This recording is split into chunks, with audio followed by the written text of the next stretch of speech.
When we go to these places and they won't even allow us to come in and talk to them, or they won't come out and talk to us, and people end up getting arrested because they just want to have their voices heard. They don't want to leave until someone listens to what their complaints are. And by them not allowing to do it, I think it's showing a lot of Americans that, you know, your freedom of speech only goes so far until it starts to upset those in power, and then that's where they cut it off. And you think that, I mean, a lot of the energy that comes out of folks and groups of folks, I mean, it's out of frustration and absolutely. You know, everyone's sick of not having their voices heard, and just it seems like there's all these decisions that are made that just trample our rights and our basic, like, living rights. I mean, the poisons they put into the water and the air, and we have no say over it, and so people are very frustrated that we don't have people that are stopping it. I mean, that's what our government is meant for, to stop these big businesses from harming the citizens, harming human beings, not just in this country, but worldwide. To help people and not just to benefit the small percentage, 1% of people that are making a lot of money. Absolutely. Yeah. Yeah, you know. Yeah. Wow. Hey, can't we call someone at the 10? Let's do that, buddy. Carol, spell your name for me one more time into the microphone. Stuart. Okay, where are you from? I'm from Des Moines. Okay. First of all, there was supposed to be a rally here at 4, wasn't there? Yes, there is. We were, it's been a busy week, and a lot of people that are with us are working right now, so we should have waited probably till later. Well, you do have something happening later. 9 o'clock, we're going to announce some things, right? Yes, we're going to have a press announcement. We did a straw poll today. No, I can't answer all those details. Yeah, that's fine. Okay. Okay, so this being Caucus Day, you decided... keep it local and low-key. Okay, local and low-key. Someone else put it focus on causes, not candidates. Yes, okay. That is right. What was sort of the discussion or the motive behind that? Well, we don't want to give anyone the impression that we have any intentions of interrupting the caucuses. That is not our purpose. Yeah, I've heard that's all. In Republican Texas, I mean, that's dangerous grounds there. That's why I think it'd be great to go there. It's really piss people off. Definitely. Yeah. Focus our message a little bit. And plus it's warm. Yeah. It was really hard to actually make the decision to leave and come up here because it was like 70 every day that we were there. Yeah. Where did you say you came from? I came here immediately from Austin, Texas. Oh, wow. Okay, just to join this Occupy activity up here? Yeah. Okay. And how have you found the Iowa occupiers? I've been so impressed by the movement up here. Everything has been amazingly organized this week. I've been really impressed with the camp. It's very clean, well taken care of. It's clearly it looks like there's a community there and not just a bunch of random people sleeping in a park together. What is it that motivates you to, give up your time and travel long distance and so on to?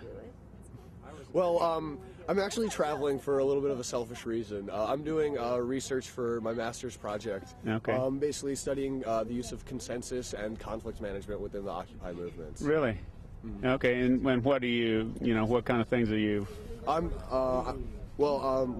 sorry, what do you mean? What kind of things are you discovering? I mean, what are you learning about consensus? I mean, as far as Occupy goes and how it's worked and so on.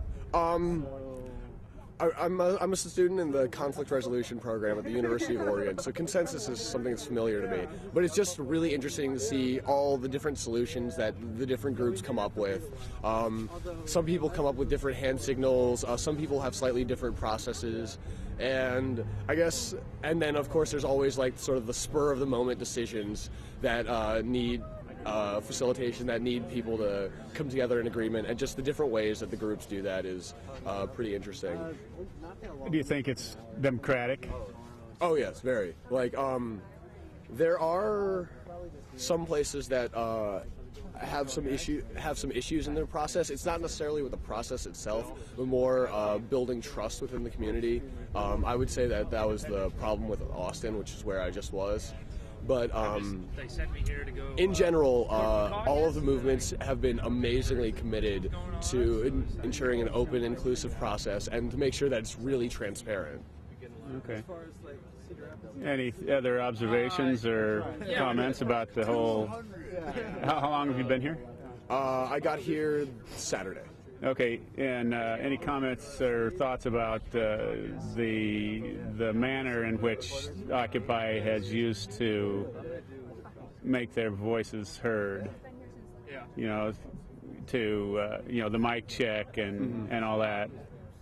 I mean, I think in any social movement like this, you really need a diversity of tactics. I think that there are times where the mic checks are appropriate, and we've used them in those times. And then there are other times where different tactics are necessary. Like over the past 2 days, the marches that we've done down to the DNC headquarters, they've all been silent marches, completely respectful, not, waving a lot of signs, making a lot of noise or whatever, but just going there as a group and showing them that, we want to be taken seriously. We want to be included as part of your process. We want you to listen to us, and we want to be able to actually have a dialogue with you, not just be shut out continuously. But when it happens that we are shut out continuously, then sometimes we have to change our tactics and be more direct, possibly more interrupting. I realize that it doesn't always come off, as a great face for the movement, because they're exercising their First Amendment rights, but they're infringing on someone else who's trying to speak, or being rude or something. Yeah, being rude, exactly. But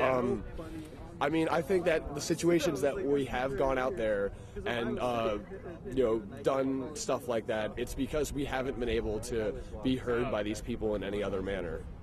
We don't have millions of dollars. Exactly. Yeah. Wow, that's really awesome. Good for you. What's next for you? I'm headed. I'm going to stop in Chicago tomorrow, and then after that, I'm headed to New Hampshire by the end of this week for their primary. Oh, wow. Well, good luck to you, man. My name's Roger. Perry. Perry, great to meet you. Nice talking to you. Thanks.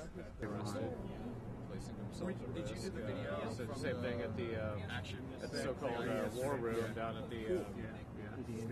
Yeah. I was reading about that. Yeah. I'm getting your it came together nicely. So you pretty much know what's going on. I had to slam it together. Somewhat. I mean, I don't know if I've been getting all of them. I just subscribed. We had yesterday. a whirlwind tour of the Republican. Fox! We're going to sell Fox! This guy has something to say! This guy has something to say! I was here on October 9th for the first General Assembly. About 500 people showed up. It was very empowering. It was a nice warm day. We had a 3-hour meeting. We decided to occupy this very space right here. And I was one of maybe I think 25 people who set up tents that night. And I had my laptop with me, my bicycle. I was ready to get out of the tent in the morning, my toothbrush, and go to work. And I was really surprised that the State Patrol, with the blessing of Governor Branstad, responded the way they did. And of course, 35 of us were arrested that night.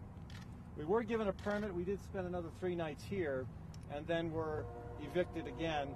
But, you can't have a good relationship with your elected officials. You can't have a good relationship with the police department.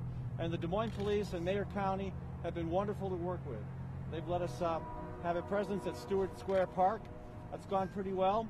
And we've also been able to find a place right down here, block down, to stage our Occupy Caucus project from, and that's gone incredibly well. This day is almost anticlimactic from an Occupy point of view, but because all the stuff that's happened this week, you can't beat most of what's gone on this week. We feel we've really been able to make that connection between the corruption of corporate power and the corruption of political power, that conduit of money that flows from Wall Street to K Street and back again. We've made that connection. We hope that New Hampshire, South Carolina, Florida, Oregon eventually will also make that connection and let people know that it's not just the corruption on Wall Street we have to be worried about. It's the political leadership that has let us down. So we hope that happens. We also hope people go to the Iowa caucus tonight, Republican or Democrat, and we've done everything we can to assure that there will be no disruptions. We're pretty confident there will be no disruptions. If there are, trust me, we've done everything we can to make sure that doesn't happen, and I don't think it will. Hopefully we'll have a great caucus tonight. Many of us are probably going to go. Yes. And after that, we hope the ball for this element of the movement passes to the next state. And yeah, we're going to continue fighting here because our work is clearly not done. We need to continue to build momentum, to reach out to new constituencies, to make sure that the folks who are being hurt by the greed in this country unite for change. All right. Who wants to go next? I think we have an out-of-state guest who would like to Let's speak. hear from somebody from out of town. Is it you? Did you want to say something? I'm not out of state. All right.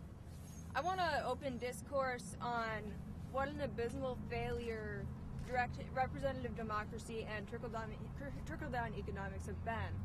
Jefferson said that every generation needs its own revolution, and that's what it is this time. It's the trickle-down economics and the representative democracy, and I want to see those replaced with direct democratic infrastructures that are based on consensus. And I want to use this time to expose our top contributors for the abhorrent practices that they promote. And I want people to make the connection between that and the millionaire political campaigners that they're promoting. Thank you. Go ahead. I'm Pat Douglas from Occupy Des Moines. Since in a few weeks that I've been or a couple months I've been involved in this movement, I've met some really great people, and felt like I've been a part of something that's starting to make a difference and doing something constructive. I guess my biggest issue, or the thing I'd probably like to see most happen eventually, and I think it's really important, is public campaign financing. I think from there, most of the other issues that we have everything would follow from that, and that's all I have to say. Thank you. Thanks, Pat. Hi, I'm Kelly Griffiths from Occupy Des Moines. I came not the first night, but the second night. And when I heard that 35 of my fellow Americans had been arrested for expressing their freedom of speech, I said, I have to be down there with those people. I have to be there with them because they're going to do something big. Those are the people that are ready to stand their ground and ready to make their voices heard. And my voice hasn't been heard, and I want to be with them so that all of us together can no longer be ignored. We're going to go forth from this point and keep the momentum rolling in New Hampshire and in South Carolina. We've got big issues to fix in this country, and none of those issues are going to go anywhere until we can get the huge corporate money out of politics. Right now, the way the system works, the candidate that raises the most money wins the election. And until we can get a representative who will actually be brave enough to pass real campaign finance reform and real tax reform, a lot of these other issues that depend upon our Democratic leaders to have integrity and to not be bought and paid for by corporate interests are not going to get changed. Thank you very much. Thank you. Let's hear from somebody from Oregon. You've been here. Tell us what you've seen. All right. Wow. Okay, so my name is Perry Graham.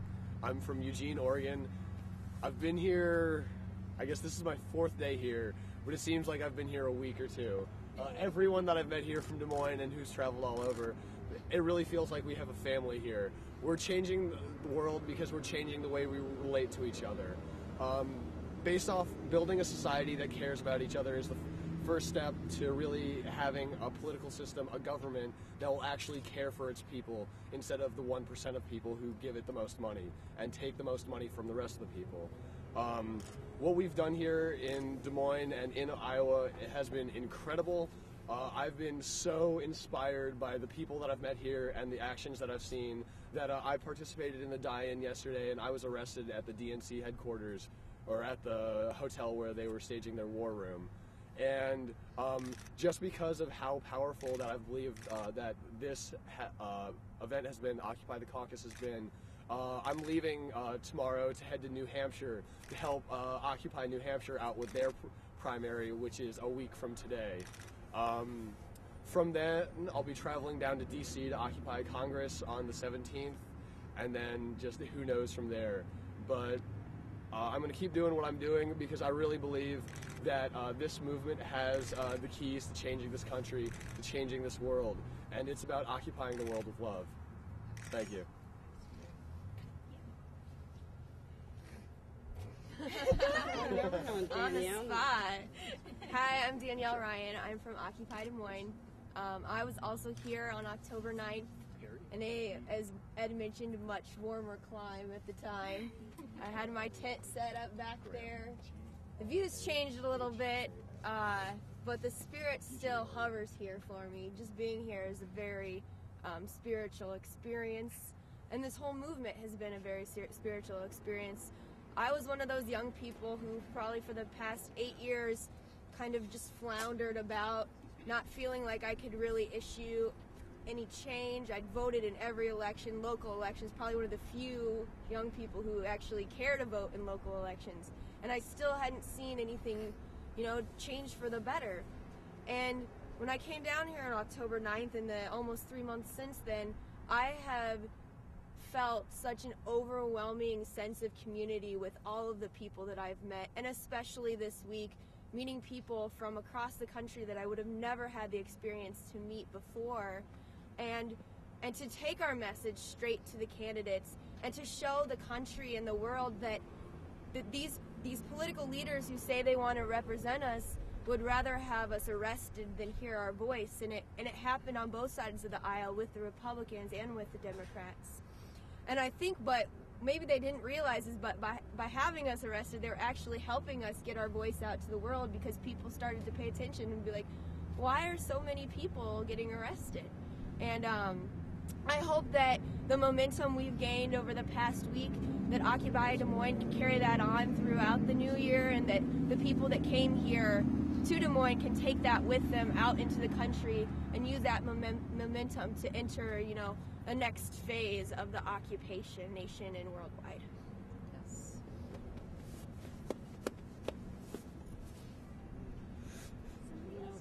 Don't be shy. Carol? Well, I already had my chance. I'm going to speak. Go ahead. I just also wanted to add that I think we've had a very successful week. I think our First in the Nation caucus occupations, I think we worked out really well. We got our message out. We've gotten lots of national and local media exposure from this, and it's just been a very empowering week. We've had guests from 25 states and 4 countries here.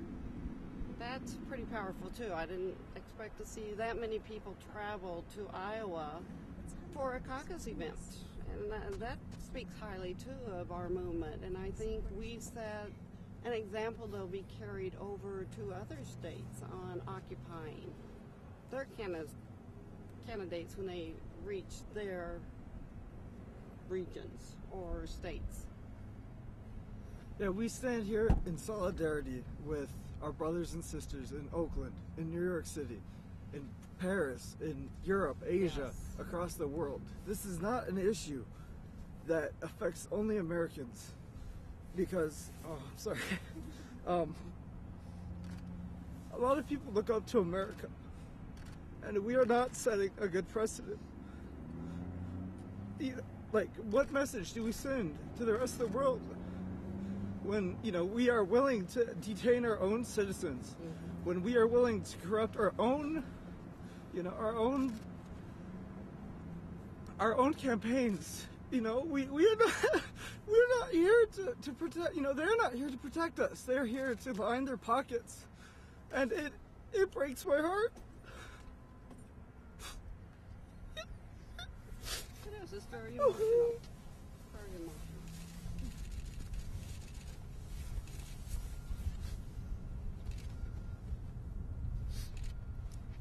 I think we've all felt that sometime in the past months, years. I think we've all reached a breaking point in this country where we just can't take seeing this country that we love broken down by petty, fighting and by corrupt money flowing in to influence our politics over the voices of the people that it's supposed to represent. And then we being called the radicals. When we are not the ones that broke the laws or take the money. We don't have money to give politicians. All we have is our speech and our time. And we can't seem to get our voice out. So we appreciate the media covering us. I know we're a small group, but I think you'll agree with us. There's a lot of heart in those of us who have shown up here today. Yes. And we really appreciate you all being here. Come tonight. Yeah, and make sure and come tonight to our headquarters. Press conference at 9. Press conference, 9 o'clock. We're going to declare the real winner of the Iowa caucus. We did our own straw poll. We did our own straw poll, which is going to be tabulated using instant runoff voting as an example for our state and local officials as to how it can be used in, more elections. And we're going to have a big celebration for everything that we've accomplished this week and beyond. And we're going to start looking to the future. We're going to be sending messages to our friends in New Hampshire and South Carolina and Florida to say, pick up the ball and run with it, guys. We're going to send you our support. We're going to send you our resources, and we might even send you some people. I know this guy's on his way there, so if we can get a couple more people to ride out, that'll be great. Does anybody else want to take the soapbox? Come on, guys. We've probably taken up enough time. We really appreciate your we really attention. appreciate Thank you. you. Thank you all. And there'll hopefully be many more people at tonight's event. Right now, people are still at work. Yeah, and so it's going to be Despite probably. what they say, we do have jobs. Yeah, that's the thing. We have a little round of "We're not the ones that need to be arrested." You want us to do that? Arrest Wall Street, not Main Street. Yeah. Arrest Wall Street. Arrest Wall Street, not Main Street. Arrest Wall Street, not Main Street. Democracy looks like. Show me what democracy looks like. This is what democracy looks like. Show me what democracy looks like. This is what democracy looks like. Show me what democracy looks like. This is what democracy looks like. We are the 99%. We are the 99%. We are the 99%. We are the 99%. We are the 99%. All spring, occupy everything. All winter, all spring, occupy everything. All winter, all spring, occupy everything. Whose year? Our year. Whose year? Our year. Whose year? Our year. Whose caucus? Our caucus. They're boring. The real issue is not who's winning this horse race politics, but who's winning the battle in the streets, right? Because it's not about Democrats versus Republicans anymore. It's about the 99% versus the 1%. And we really laid that out well this week.